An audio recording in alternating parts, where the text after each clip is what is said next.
sing her praises, live our loyalty. Hail to thee, our alma mater. Okay, very good. Hanover, hail to thee.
Living in the present, we must celebrate life every day, knowing that we are becoming history with every work, every action, and every deed.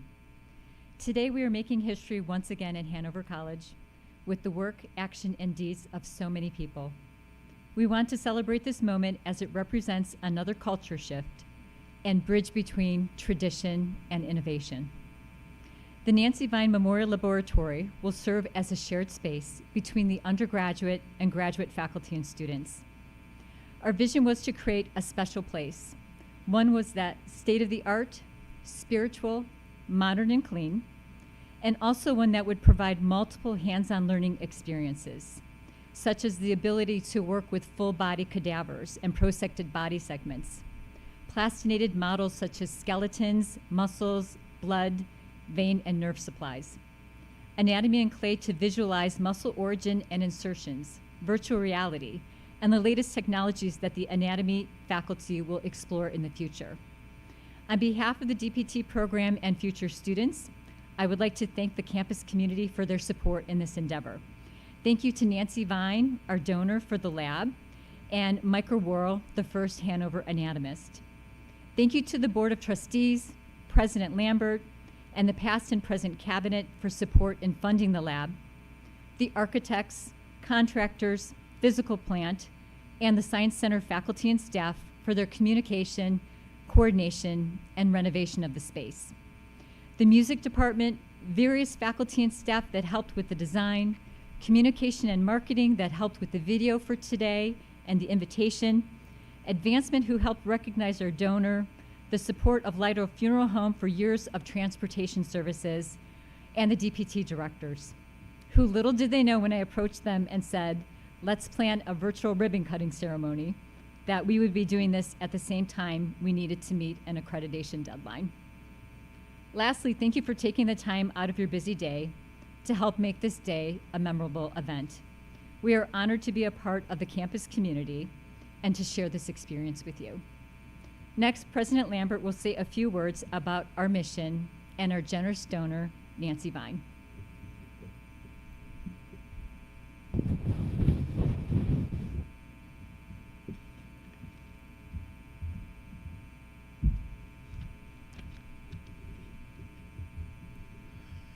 Service is part of our fabric at Hanover College. Our mission speaks to it. And service takes a variety of forms in our community. It can be campus service projects, service learning courses, community service, philanthropic projects, and more. But even more, Hanover's mission is to prepare students for lives of meaningful service. And this same spirit of service will continue within the walls of the new anatomy space. As a way to honor the deceased who donate their bodies to science for student learning, the physical therapy faculty chose a Latin inscription over the entrance. Mortui prosumus vitae. The English translation is over the exit. Even in death do we serve life. May this inscription serve as a reminder to all who enter our gratitude for those who gave their bodies in continued service long after their deaths. Nancy Vine, our donor, emulates our mission of service. She passed away in October of 2019. She was born July 16, 1931, in Alton, Illinois. She graduated from Hanover College in 1954 and was a member of Alpha Omicron Pi. Throughout her life, Mrs. Vine lived frugally, and she was a very private person. She prioritized community service, especially in her retirement. She volunteered at Great Rivers Museum for many years and worked with the Arthritis Foundation, BJC Hospital, and the American Red Cross as part of a disaster crew. Ms. Vine never sought recognition for her volunteer work or her philanthropic contributions. Her sister, Jean Vine Russell, described her as a person who didn't have many wishes.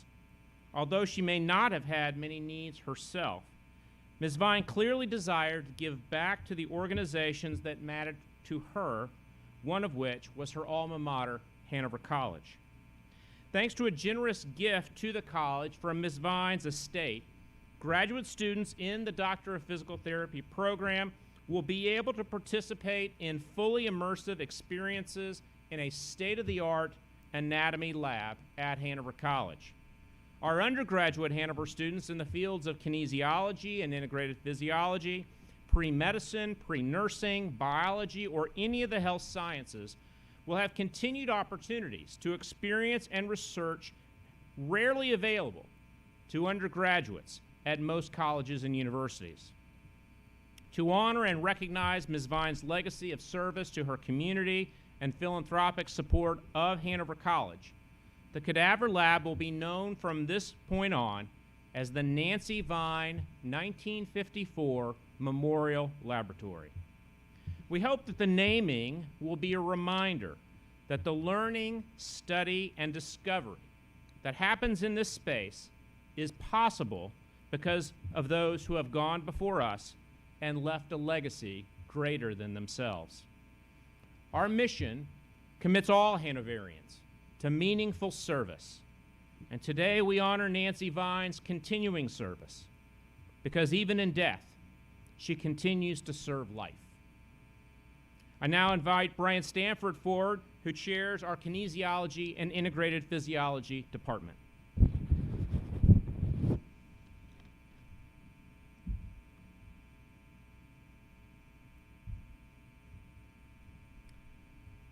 I'd like to say a few words honoring my former colleague and good friend, Mike Worrell. That's his picture right here, very recent.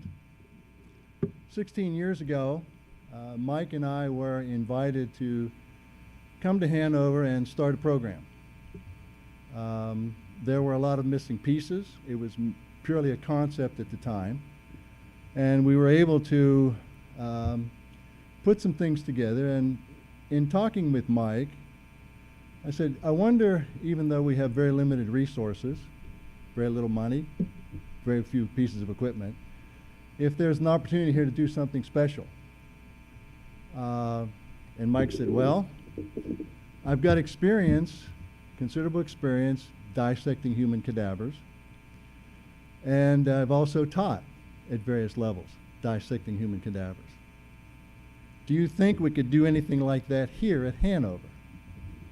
And I said, no, not at all. It's impossible. That can't be done.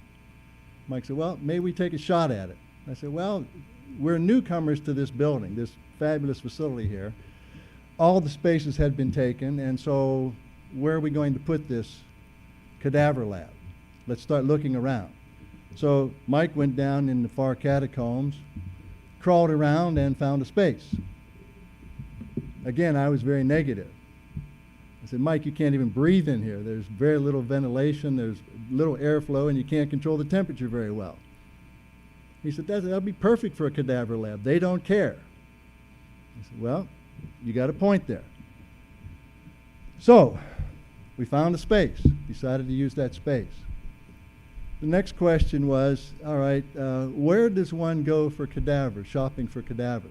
And so Mike looked around, made a contact, basically a middleman up at Indiana University who agreed to procure the cadavers for us and then sell them to us. Okay, mission accomplished. How then do we get the cadavers from there to here? We don't just take a university van up there and pile 6 cadavers in it and drive down here. Vintage Mike said, I'll take care of it. He went down to Madison, visited the various funeral parlors, came back up, came into my office, and with a big smile on his face and said, Lytle Funeral Home has agreed they will transport the cadavers for us for free. They've been doing it every year. What a wonderful marriage of the community and the college. What a wonderful example of how things can work, unexpectedly especially. Mike was very particular about how he did things. We started the program, and I need to point out here the distinction of what a dissection cadaver lab is. Every college and university has an anatomy class and an anatomy lab. There are plastic models in there. There are skeletons. Maybe in some of the better ones there's a partially dissected cadaver from the waist up. maybe in some of the much better ones, there's a fully dissected cadaver. Students come in, they walk around the cadaver, the professor points out various things. There's a head, there's a foot, there's an ankle, there's a nose. That's their learning experience. We wanted to go further than that. We want our students to dissect the cadavers. Program got started, flourished, was in great demand. Now, as I say, Mike was very specific about how he did things, and so he would only allow 8 students in the lab at a time.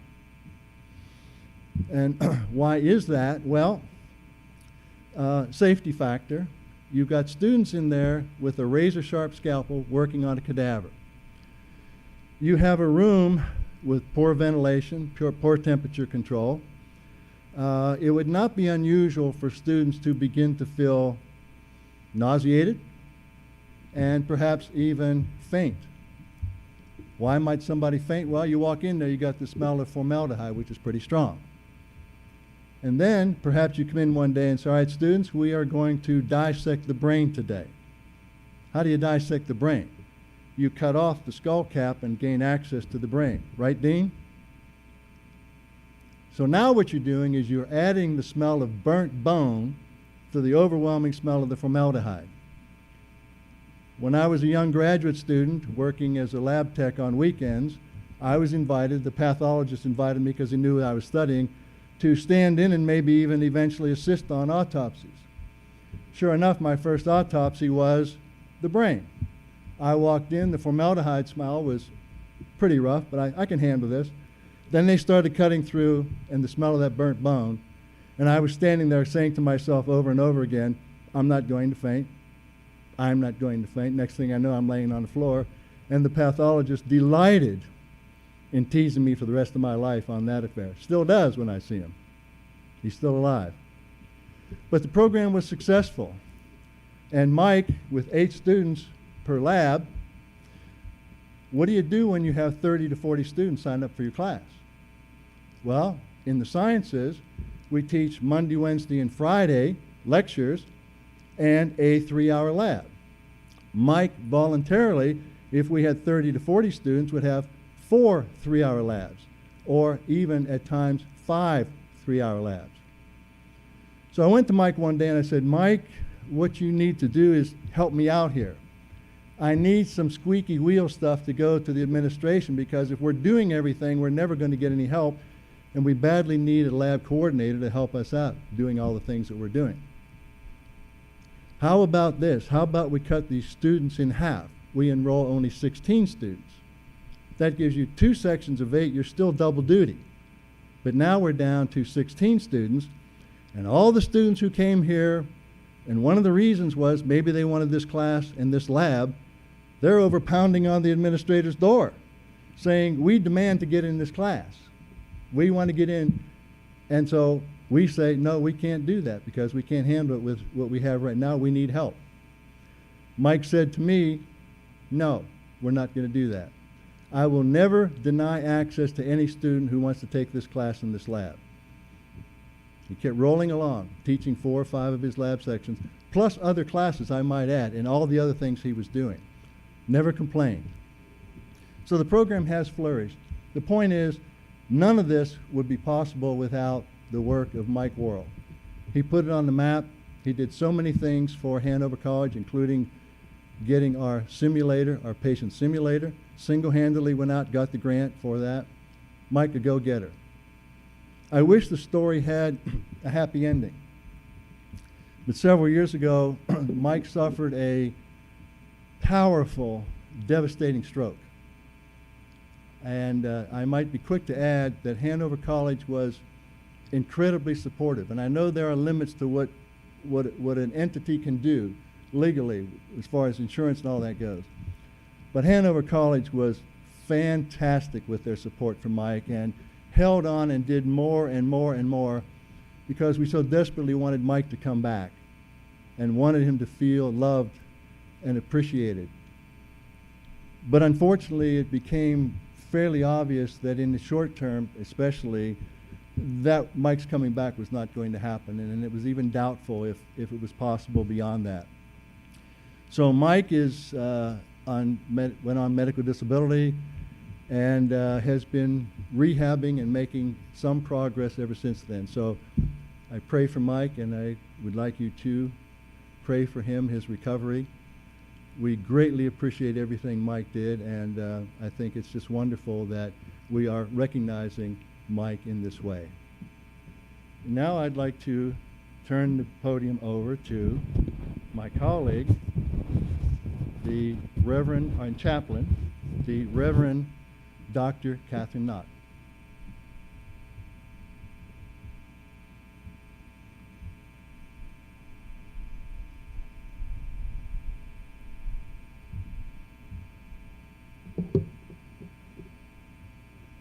Let us pray together. God of all life, each of us has been created in your image and are part of a cosmos which you have breathed into being, calling it good. Today we give thanks for our siblings who in life and in death have given themselves to the vocation of healing your world. Each body and limb, lovingly crafted from your desire, resides here to care and to restore, to teach and to guide, and to remind us all of both the joyous gift of our existence and the great limitations of our finitude. We name this ground as holy, for it has been here that flesh of your flesh and bone of your bone is in fellowship with you and each other. It is here that the communion of the saints work collectively together with open minds and hearts to bear witness to your compassion for all of your creatures. Thank you for the profound gift of our beautiful, fragile, blessed bodies. We say this in the name of the one who is incarnate among us. Amen.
Hello everyone. We are excited today on this special occasion to take you on our virtual tour of the new Nancy Vine Class of 54 Memorial Laboratory on the Hanover College campus in the Science Center. I'm Dr. David Denton. I'm the Director of Clinical Education and Clinical Professor of Physical Therapy. Dean Jacks. I've been at Hanover College for almost 10 years now. I've been in the kinesiology and integrative physiology program. Been heavily involved in the anatomy lab, and it's been in existence for, I believe, about 12 years. There's been a lot of people that have been involved in the program that brought it to the point where we were able to expand into what we have today. Mike Worrell started the lab 12 years ago. We've had Lytle Funeral Home. It's been great for us in terms of the community supporting and doing the transfer of our tissues up to Indianapolis and back. And we're real excited to have what we have. A couple of things we want to bring to your attention before we do the tour are we want you to look at the artwork on the walls, because every room that we're going to go on along the way has a sort of theme.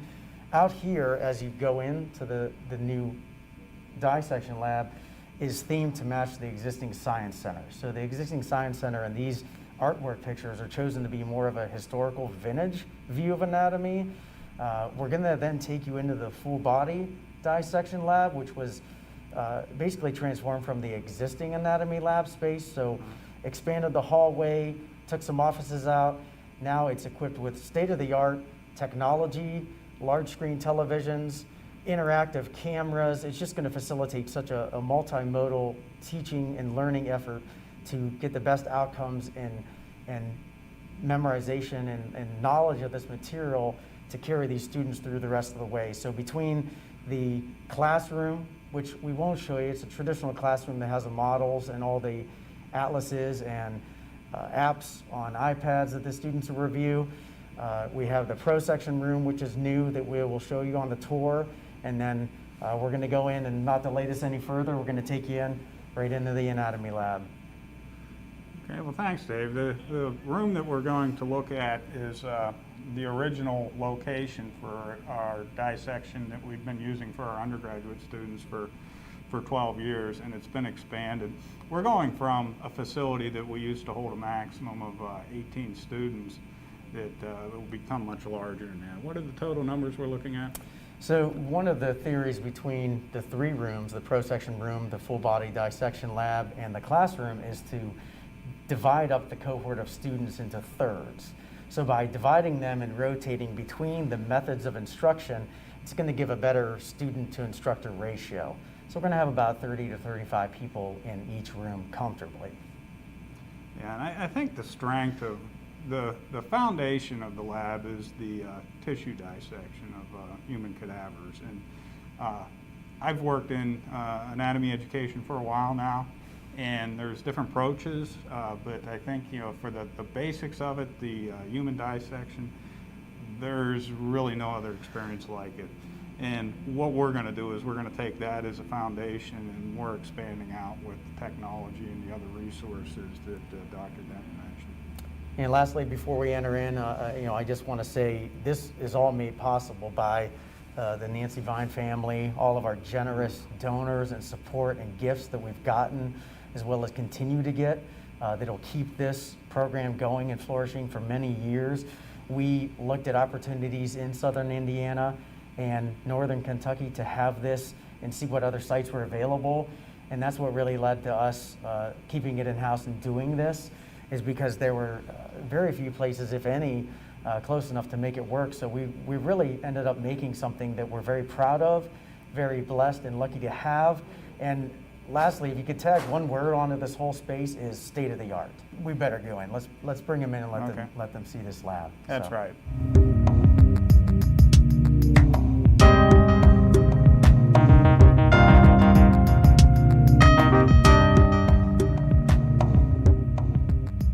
We'd like to welcome everybody into our full body dissection lab.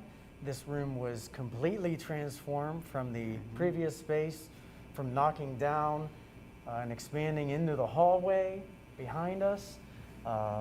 Right in front of us where existing classrooms were taken down to expand the room. So we gained quite a bit of market space. And we wanted you to notice in this space that above the door is an inscription that reads, "Even in death do we serve life." And that's to pay tribute to the donors and the families who will continue to serve our students and health professions and the Doctor of Physical Therapy program in this cadaver lab. And again, the donors and support is what makes this possible. I know we get a lot of help from others. Right. Well, I'd like to thank the folks up at IU Medical School, which run the donor program and have been supplying us with tissues for the previous 12 years. And also the families and the individuals that take the initiative to be a donor. If we didn't have that support, these things wouldn't happen. And thank you to everyone that's been involved in that program. So this experience is really going to be 1/3 of the cohort. Some of the students are going to start in this room. They, like we said, they all rotate between the 3 rooms. This is the full body room where a lot of the dissections are going to occur. We want to highlight some of the things that we have that are really blessed and lucky to have, including the numerous technologies. You can see the TVs in the background. That's going to enable us to be focused on a part up close, and some students are going to be able to huddle around and the others aren't. So we can get a camera in there and be able to project that up onto the TV. Dr. Jackson, if you want to give us the theme of the art in this room, like if you look at some of the pictures. Right, well, a couple things on the technology and the vantage points that I'd like to give a plug is the cameras that we haven't had those in the past. And when you're in an anatomy lab, some of those very important structures are not very big. By having those facilities or resources, we'll be able to expand that up on the large screen monitors, and have a large number of students actually be able to have a nice vantage point of that. Now that being said, a book. Always the book. We use Grant's Dissector and some of the the basic things that have been around forever. We take advantage of that, and to make it, I guess, just a more accommodating environment, we have some really interesting artwork that's posted around the facility. Some more obvious, some X-ray type images, and some physiology-based images. And I find them real interesting because the longer that I look at the images, the more things that I actually see. So would you say, Dr. Jackson, the flair in this room from an artistic standpoint, because we mentioned in the hallway that was more classic vintage of some of the historical anatomy, would you say the flair in here is more modern and more encompassing of the Science Center as a whole? More modern, and as far as an anatomy lab goes, this is the first facility I've ever been experienced with that had any artwork. And it makes a difference, when you're in here 8 hours a day, it's a more interesting facility. Yeah, so as far as state of the art goes, you can see from the color on the walls, the new flooring, the space, the lighting, the technology, all the cameras. This is just an unrivaled anatomy lab. So this is only one of the rooms we're going to show you. We'd like to take you into the pro section room now, really give you a look at all those models, the toys we have, and some of the other spaces that students are going to be able to take advantage of.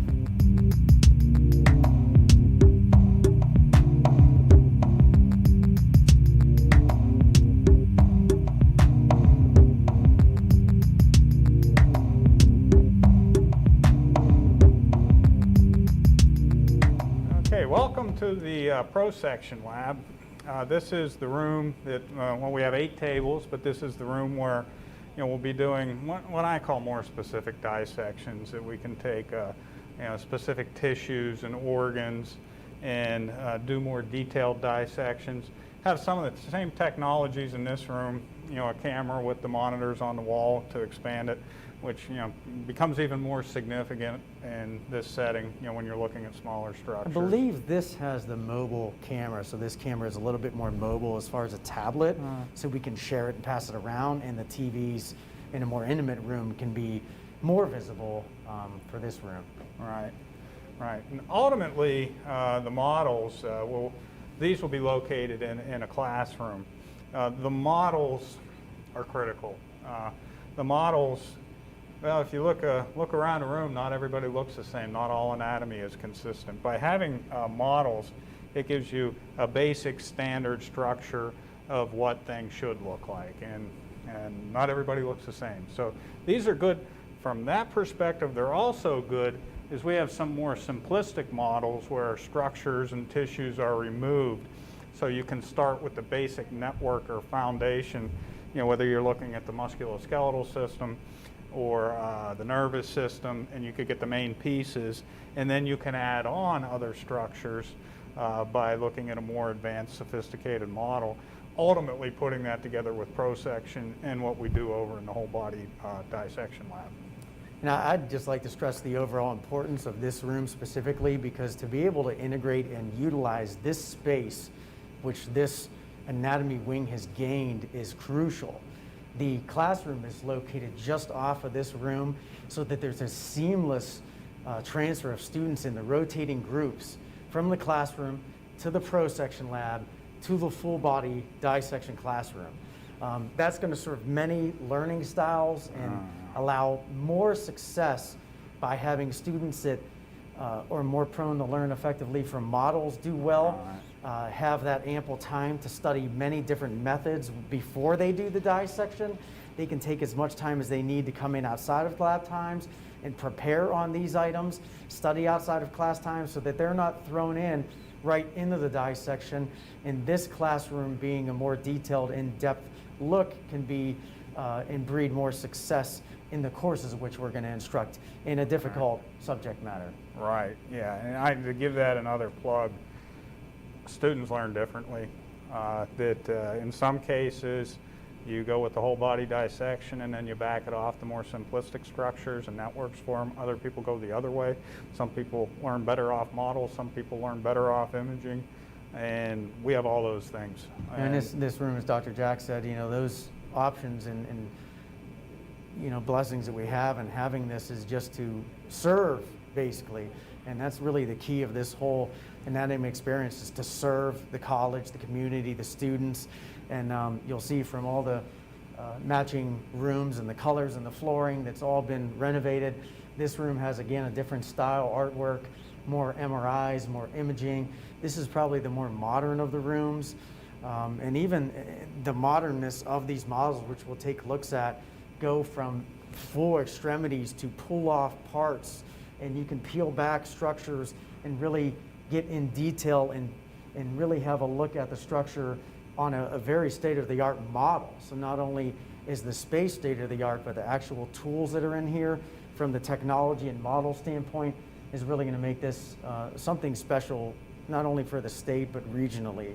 Right, and it will be heavily utilized by the DPT program. However, it will also be utilized by the undergraduate program. Since I've been at Hanover, I think we've probably put about 600 students through the anatomy lab and the anatomy course, and undergraduates will have access to this too. And that is a special experience at any level, especially to be able to have those experiences that early in your academic preparation. So again, the main points of today, thank you for joining us. This is a celebration, something we're very proud of, something we're honored to have, something we're very appreciative of all the support and continued and present and past support to make this possible. We want you to take an in-depth look as we pan around and take you through some of the photos and images on the tour that we haven't gotten to. So we hope this is a celebration and you enjoy what we've done today on this virtual tour. Right, thank you. And I think you can tell. Thank you for joining us on the virtual tour, and I think you can deduce that we're excited about this and looking forward to it, and glad you could join us on this tour.